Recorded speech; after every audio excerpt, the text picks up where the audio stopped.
اسی حوالے سے ایک پہچان ہے ہمارے بیچ میں، سلمان چشتی صاحب جو اجمیر شریف سے تعلق رکھتے ہیں اور اپنے فلنتھراپی، اپنے سوشل ورک کے لیے جانے جاتے ہیں۔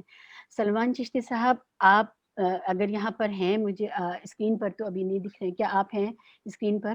ہاں ہیں موجود ہیں تو سلمان چشتی صاحب، it is over to you, آپ کے تاثرات اس کتاب کے آج بارے اچھی بات یہ ہے کہ بہت دنوں کے بعد اتنی گیدرنگ آئی ہے، بہت دنوں کے بعد امپار کی اتنی زوم میٹنگ میں 160 لوگ جوائن کر چکے ہیں اب تک. دس از اے ویری گڈ نمبر ان اے وے. یہ رحمان صاحب کی اپیل ہے.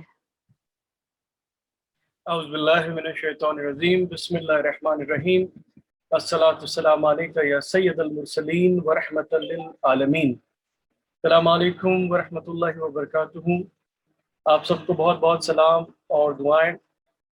بڑی خوشی ہوئی جب کل شام کے وقت خان صاحب نے میسج کرا کہ آج ایک بک لانچ ہے، اور ہمارے بڑے ہی سوز اور بڑے ہی معتبر کے رحمان خان صاحب، ماشاء اللہ ان کی جو تعریف اور تعارف ابھی نثار صاحب فرما رہے تھے، کتاب کے حوالے سے بھی خان صاحب نے بھی اس پہ روشنی ڈالی. تو جب کل شام میں خان صاحب کا جو میسج آیا، اس وقت میں نے پہلی بات یہ کہی کہ یہ خاص طور پہ ہماری جو ایک نسبت ہے رحمان خان صاحب سے، جو ان سے ایک رشتہ ہے، وہ سب سے پہلے جب آپ مائنورٹی منسٹری میں تھے، درگاہ کمیٹی جو گورنمنٹ آف انڈیا کے انڈر میں آتی ہے اجمیر شریف کی، جو جتنا ایکسٹرنل مینجمنٹ ہے، چاہے وہ اوقاف سے ریلیٹڈ ہو، وہ سب مائنورٹی منسٹری کی درگاہ کمیٹی مینیج کرتی ہے. تو آپ نے بڑے ہی پرخلوص انداز میں، بڑے ہی ایک مطلب خدمت کے نظریے سے آپ نے یہاں پہ وہ خدمات انجام دی. جو کائڑ میں وشرام استھلی ہے، اس میں بھی کافی کام کیا گیا. آج اس میں کافی ایکسٹینشنز ہو گئے ہیں. تو آپ نے یہاں پہ جو خدمات کری درگاہ شریف میں، اس کا ایک الگ ہی آج بھی لوگ یاد کرتے ہیں، آپ کو دعا بھی دیتے ہیں کہ کافی جو پریشانیاں، جو چھوٹی رکاوٹیں ہوتی تھیں، تو جو بہت ساری ایسی درگاہ کی پراپرٹیز تھیں جو انڈیپینڈنس کے بعد شہر میں یا اجمیر شریف کے آس پاس جو گاؤں ہیں، وہاں پہ آؤٹ ریچ نہیں بن پاتی تھی.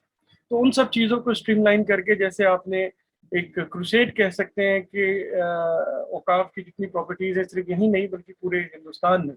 تو اس کے لیے بھی آپ کو بہت مبارکباد، اور یقینی طور پہ آج بھی آپ کو بہت دعائیں ملتی ہیں کہ آپ نے جو نیب رکھی، ایک فاؤنڈیشن جو رکھی نئے نظریے کی، اس کو آگے بھی بڑھایا جا رہا ہے منسٹری کے اعتبار سے. تو آپ کے لیے بہت دعائیں. ابھی تک میں نے آپ کی کتاب پڑھی نہیں ہے، لیکن ضرور ہم اس کو یا تو آرڈر کریں گے، یا اجمیر شریف جو ہماری صوفی لائبریری ہے، اس میں ضرور اس کی ایک کاپی منگوا کے یہاں رکھیں گے تاکہ لوگ پڑھ سکیں اور اس کو آگے شیئر کر سکیں. آپ کا جو خدمات رہی آج بھی، اس میں آپ امپار کے ذریعے جو بھی ایڈوائز کر رہے ہیں، ہم دیکھتے ہیں کہ اس کے اوپر عمل بھی ہو رہا ہے. تو انشاءاللہ وی پرے دیٹ اللہ سبحانہ وتعالیٰ keep continue taking this خدمت from you and you as you are inspiring all of us. انشاءاللہ انہی دعاؤں کے ساتھ، انہی چند کلمات کے ساتھ آپ کو بہت بہت مبارکباد. اور آپ کے جو مقدس قلم آپ کے ہاتھ میں، کیونکہ آپ کا جرنلزم سے بھی تعلق رہا ہے، میں پڑھ رہا تھا تھوڑا بہت کچھ وکیپیڈیا پہ آپ کے بارے میں، اور آپ پہلے سی اے رہے پورے کرناٹک میں. تو اس کے لیے بھی بڑی آپ نے ایک ایسی جو اسلام اور مسلم یوتھ کو انسپائر کرا اپنے زمانے میں، آج بھی کر رہے ہیں ایجوکیشن کے تعلق سے. یہ بہت بڑی بات ہے کہ آپ کرناٹک کے پہلے سی اے رہے. تو اسی طرح انسپائر کرتے ہوئے اگر آج ہم تعلیم کے اوپر توجہ دیتے رہیں گے، کیونکہ ایجوکیشن از دا کی، کیونکہ تعلیم ہی وہ چابی ہے کہ کسی بھی معاشرے میں تبدیلیاں اگر آنی ہیں، اس میں ذہن وسیع کرنا ہے. ابھی خان صاحب نے جو بتایا کہ اسلام کو بھی لے کے ہم نے سمبلزم کے اندر ہم کافی حد تک اس میں الجھ گئے ہیں، اور یہ بھی ایک کن ذہن کہہ سکتے ہیں کہ جو ہمارے مولوی حضرات ہیں، اپنی خانقاہوں اور مدرسوں سے باہر نکل کے انہوں نے دنیا میں پارٹیسپیشن کرنا بہت کم کر دیا. پچھلے کچھ وقتوں سے ایک میں گزارش بھی کروں گا امپار کو کہ اس میں ہمیں جس طریقے سے پہلے مائنورٹی منسٹری، ابھی آپ نقوی صاحب سے بھی آپ کا تعارف ہوتا رہتا ہے، پہلے بھی ہم نے ایک دفعہ جب نجمہ ہیبت اللہ صاحبہ تھیں، ان سے بھی بات کری تھی اور ایک ماڈل ان کو تیار کر کے دیا تھا.